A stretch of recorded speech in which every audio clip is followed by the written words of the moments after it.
Hi everybody, this is DearMamaSal, and it is Wednesday morning. Very short week for me this week because I only work Tuesday, Wednesday, Thursday, which is great. It's a beautiful, beautiful day. It's the sort of day that reminds you why you live in British Columbia. It is beautiful in as much as it is 9 degrees Canadian and 48 American.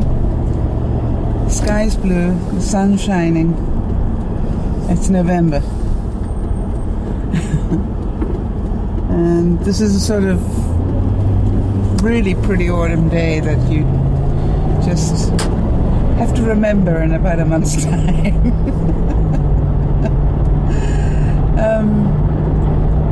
But it really is, and there's still some colour in the trees. They haven't all dropped their leaves yet. It's not that brilliant colour we had about a month ago, but there is still colour in the trees, and it's really pretty. One of the things I learned about living in British Columbia is be very grateful for the beautiful days, because we do have a lot of quite overcast days and rainy days and so forth. So whenever we get a really pretty day like this, it's a really good idea to be very grateful for it. Especially at this time of the year where we've got a couple of months of maybe 3 months of soaked in rain and cold and winter. You can gather I don't do winter quite as well as I do fall. I think it's got something to do with having lived, sort of nearly a quarter of my life in brilliant sunshine. Sort of get a bit spoilt for that. A bit very spoilt about that. So any of you who've lived in Africa or who do presently live in really warm parts of the US, you'll know what I'm talking about. Like, why would anybody want to wake up to this stuff? I can remember when I first went to Africa, I went at a time that I didn't know was winter. And I was walking around in sort of my shirt sleeves, if you like, and, sort of summer dresses and things. And people are going, aren't you frozen? No. Why? This is winter. Oh, if this is winter, I'm staying. Always remember that. If this is winter, I'm staying. And I did. So it's a really good thing to have a look at, which is, can you enjoy the weather wherever you live? And if you can't, go live somewhere else. You know what I mean? I always think about Louisiana Laurie. Yeah, funny enough, I was talking about you, Laurie, at dinner, and I'm going, when I hear the weather that you had this year, I'm going, why does anybody live in Louisiana? And I know why, because of the wonderful people. And I do know that. I know it's about the people for you, but it's like, every time I talk to you, it was raining, and stormy and nasty. And so you go, why is it any different from what I'm about to hit? None at all. And so I understand why you live there and live there happily, because you make up for the bad times with the good times. And the good times are really important. Now, I just want to tell you something. When I came to work yesterday, there was a cop car blocking the driveway of a house here. And, it's not far from my house, right? When I came home last night, there was a whole forensic unit there. When I say forensic, I mean they had 3 or 4 cop cars. They had a travel trailer with forensic department all over it. There were people in white suits if you know what I mean by white suits, protective gear, in and out of the house. You got a feeling something bad went down in that house. And the reason I'm mentioning it is just because I've just passed the same house, and there's now, everybody else is gone, but a single cop car is still there, keeping guard. Now, of course, I couldn't do that duty, because I'd have to pee. So I see those things. It's the first thing I think about. I couldn't do that. Couldn't be left there in a car, guarding the place. I definitely need to be. And I think that's been the story of my life. It's not just about being my age now. It's something that was true all of my life. So it's a really fun thing to live your life in humor, I think. And it's really fun to live your life looking for the fun of it. And a lot of you over the months have commented on the fact that I seem to be a fun person. Well, I actually look for fun. When I say I look for fun, I look for things that amuse me. As you know, and I try and get people around me to do the same thing. I look for the doofus moments and enjoy them, instead of beating up on myself about them. I look for moments of memories, because I think, if you think about it, most of the doofus type things that we do are memories. I mean, I can go back. Let's say I'm lucky enough to live 20 years. And Laurie is too. I'm certain I could say to her, hey, remember the time we tried to cook angel food cake in the toaster oven? And she will remember that picture of the escaping angel food cake. And it didn't make a blind bit of difference to the way it tasted. It still tasted wonderful. But it wasn't perfect. So, and I'm going, who cares? It's going in a trifle. It's going to get smashed up with Jello and custard and all those things. I think that's where I've really changed. I really did grow up in quite a perfectionistic sort of way. And whereas now, I just enjoy everything for what it is. I think that's why I enjoy cooking for people now, because it's no longer the sort of show that it used to be for me. It's about, hey, I'm cooking dinner, you'll get what comes to the table. I have a grand plan normally, but I don't really mind. I used to do the same thing, funny enough, when I went camping. I don't know if any of you are happy campers, but I always used to say to people who came camping with me, the adventure starts now, as we were driving out of the driveway. Because my experience was that part of the thing about being a camper is things will go wrong. It's a given. It's not a what if things go wrong. It's a case of things will go wrong. And then you get to do the make a plan thing, which is half the fun. You will forget things. So I think what I've learned to do is to be less judgmental of myself.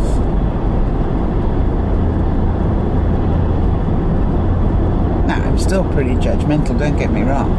I'd love to tell you that I'm perfect on that. But I really do look for ways to have fun every day. The other thing I do is I vent when I need to. For example, something really stupid happened. I think, anyway, at work. You guys know I don't work on Friday, so somebody sent me an email on Friday asking for something. I don't work on Fridays. So then yesterday morning, they sent me a reminder on the email I hadn't seen yet.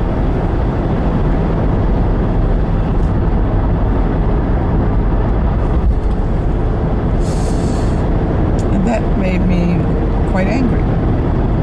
Because I'm going, how can you send me a reminder when I wasn't here?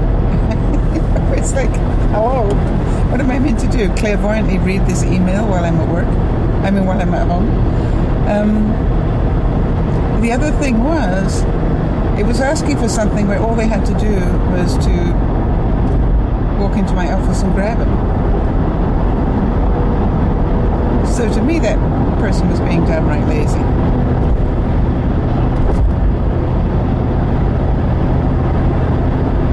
Downright lazy.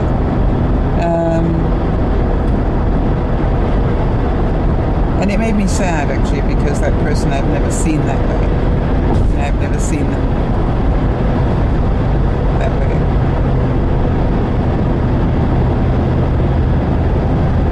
And it's sad because I think they're being influenced by somebody else. Ugh, it all goes on and on. Anyway, but the thing was, it really did. And I started to realize that it was affecting my day. So I just found somebody who knows that my mentality really well. And I just went, excuse me a second, I just need to vent. And then I went, vented, and said, okay, thank you, I feel much better now. And went on with my day. And that keeps me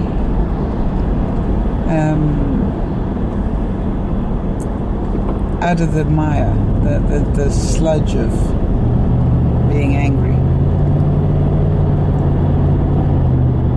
I think that's the other thing that people sort of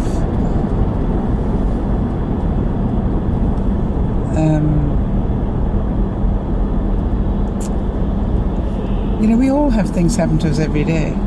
And I know people say, oh, but you're so lucky because you haven't got this and you haven't got that and you haven't got this trouble and that trouble. Well, is that luck? I don't think so, you see. I don't think it's lucky. I think it is, I work hard. I try and manage my money well. I try and live within my means. I don't think that's luck.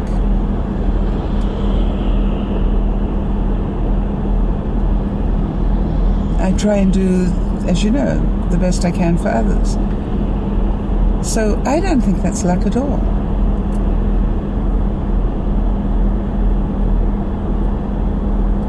And I know an awful lot of people who have got an awful lot of stuff going on, who actually manage to live very healthy lives. They have learned not to get sucked in by whatever's going on around them. And what I mean by that is that, you are not... Let's say that you've got a debt problem.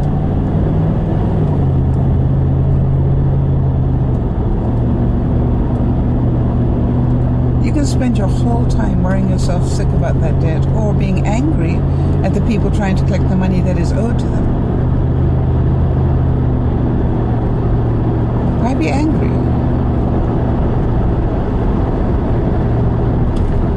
Angry because you haven't got the money to pay them. Well, they're just doing a job. That person is just trying to do the job they're hired to do.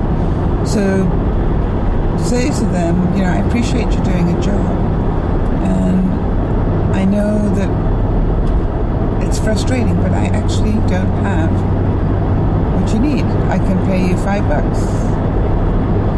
What I found out is most people, if you pay them something, know that you are honorable. If you pay them something, you know what they know?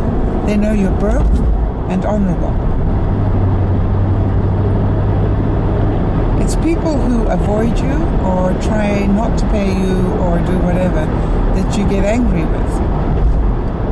Believe me, I understand that. So the most important thing, if you are in a situation where you owe people money, is to keep communicating with them.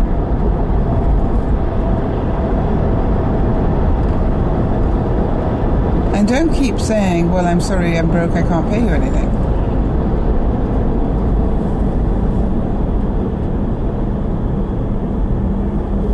Say to them, I'm sorry, I'm broke, I'm sending you $5.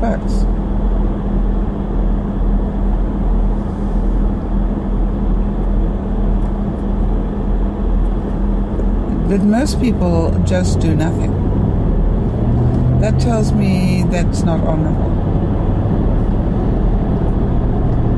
And yet, funny enough, if you go visit those people, they also have enough money to have an awful lot of bells and whistles. If you know what I mean,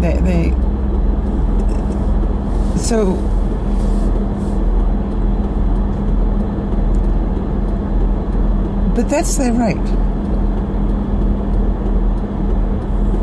I know some people that are really short of money, and yet will go out and pick up coffee every day, or Slurpees or whatever, every day. And I shake my head and I go, I don't know how they can afford that. And the answer probably is they can't.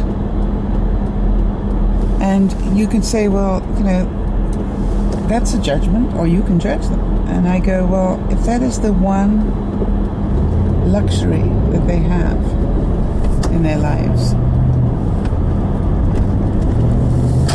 maybe they eat baked beans on toast just so they can afford the coffees or whatever. Do you understand? I don't know enough about the situation to be able to. I used to judge it, and then I go, something. If that's the only luxury they have, enjoyment, then who am I? Interesting thought. So, on this beautiful, really beautiful day, I was really pleased this morning to get at least one viewer who answered my question, what are you grateful for? I asked that in yesterday's vlog. And one viewer wrote back and said quite a bit, but this particular weekend she was grateful for her family. And what I wrote back to her this morning was, keep doing that every day. Keep asking yourself, what am I grateful for? I am really grateful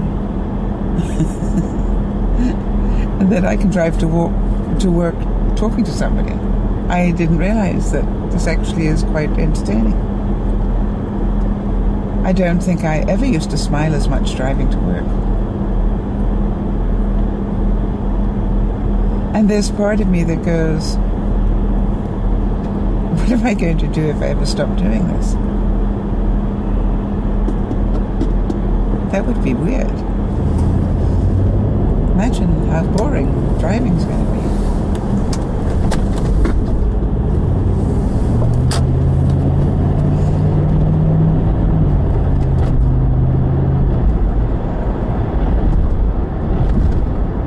I was about to words about a guy backing out into a major street.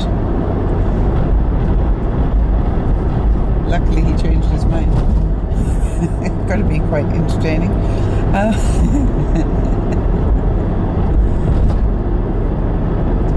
So I know that a lot of people yesterday were complaining about the fact we're driving home in the dark already. Can you believe that? It's actually dark when I drive home at night. But I am very grateful to be able to drive to work in the daylight.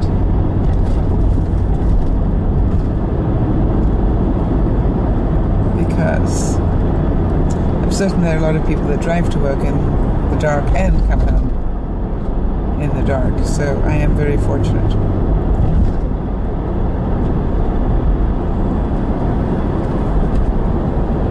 Another person did the challenge. You remember Manon and I challenged each other to get something done. I know that Manon was muttering about it yesterday.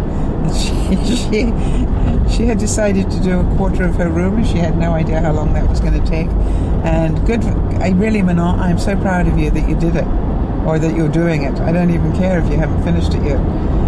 But the fact that you actually tackled it, that's absolutely awesome. And I know another viewer did her entertainment area. I think that was Sharon. So this is I love it when you guys support me like this. Because when you're doing horrible jobs, it's always much more fun to do it with somebody else. And it was really strange because all the time I was doing the freezer, I know Laurie was saying to me, your back's really hurting, why don't you stop? And I said, well, I can stop and take a bit of a rest, but I have to finish it. And I gave my commitment. Because I knew I wasn't going to do it during the week, I'd be too tired. So I knew I needed to finish it this weekend. And I love it, you see, that I can get to give you guys a commitment.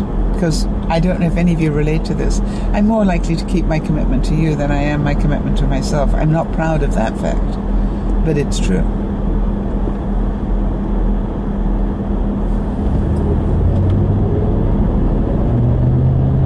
Very true.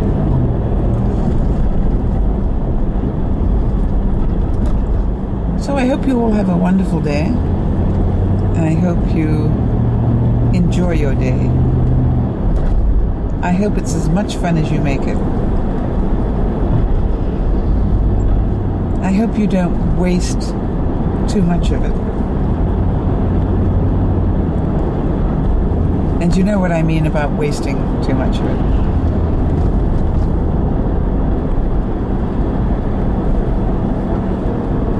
I'm getting really good now at multitasking my uploads.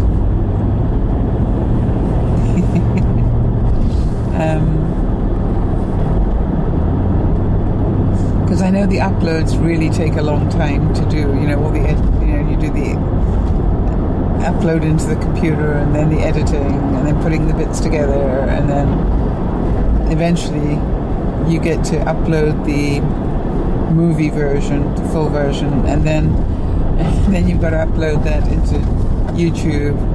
And it's quite a process, as some of you know. And I've now got my brain, my life, in fact, revolved around this, so that I actually start the upload to the computer, and then I go and do something while it's happening. I know that I've got about this amount of time while it does that, depending on how long a broadcast I did, how long a vlog I did. And then the next bit I've got to edit it. Well, you can't multitask while you're editing, that's fine. But then as soon as the edit's finished, then you're going to upload it to the computer. Well, fine, I know I've got, this amount of time, because it tells me, to go and do something else. And then I come back. And so it's actually, I've learned to sort of live my life around that time frame. And sometimes I'm doing things around the house with it, or sometimes I'm eating during it, or sometimes I am actually watching stuff on television or on my computer. So it's like whereas before it used to frustrate me because it took so long, and now I have a better mentality about it, if you get what I mean.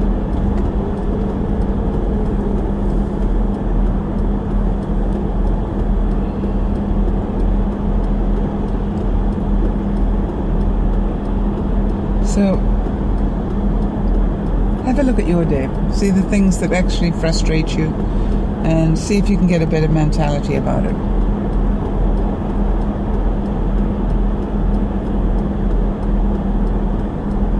And I see that the road I'm about to join is gridlocked for some reason. Not quite sure why, but I need some concentration. So I'm going to stop this broadcast now. and we'll chat with you tomorrow.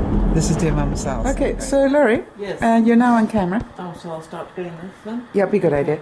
All right, so we're just saying for everybody that we thought we'd take a daily little shot of the Beano toys of the day. Now, he's immediately taken his rhinoceros with him. Yes. But the distribution today is 2 bones, 1 real, 1 rawhide, and a tennis ball. And that's it for today.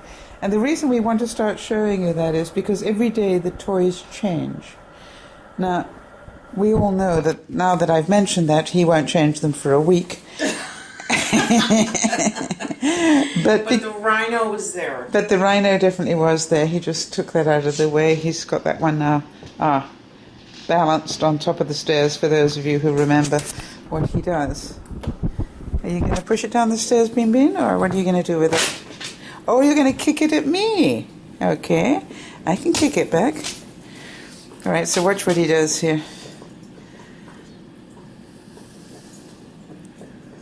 Chew it and lick it and stuff, right? Where's your rhinoceros, Bean? What do you want to do with it? Huh?